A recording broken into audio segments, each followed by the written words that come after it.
Nabi SAW apabila selesai semayang, beristighfar sebanyak 3 kali. Astaghfirullah, astaghfirullah, astaghfirullah. Pada zahir ni, inilah juga yang disebut oleh Al-Imam Al-Auza'i. Dia kata, macam mana? Astaghfirullah, astaghfirullah, astaghfirullah. 3 kali. Adakah astaghfirullahalazim, astaghfirullahalazim, astaghfirullahalazim? Kalau astaghfirullahalazim pun termasuk dalam istighfar ini. Cuma Al-Auza'i pada pendapat dia kekal dengan astaghfirullah. Nas ini sebut beristighfar 3 kali. Sama ada astaghfirullah, astaghfirullahalazim. Cuma astaghfirullah sahaja itu disokong oleh Al-Imam Al-Auza'i dalam riwayat. Ini the beauty of ubudiyah.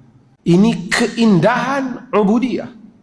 Insan mukmin setelah dia menunaikan salat pada Allah, bukan dia buat maksiat, dia beri salam, selesaikan tugasan, sama ada salat yang difardukan oleh Allah kepadanya ataupun salat sunat, dengan rendah diri sebagai hamba, dia memohon keampunan pada kekurangan, kecacatan yang telah dia lakukan.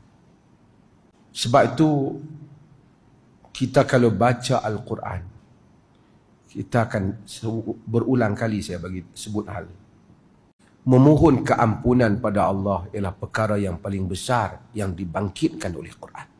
Keseluruhan hidup ni, kalau boleh manusia ni sentiasa memohon keampunan pada Allah, itulah kejayaan satu orang manusia. Selepas salat, istighfar. Nabi Ibrahim,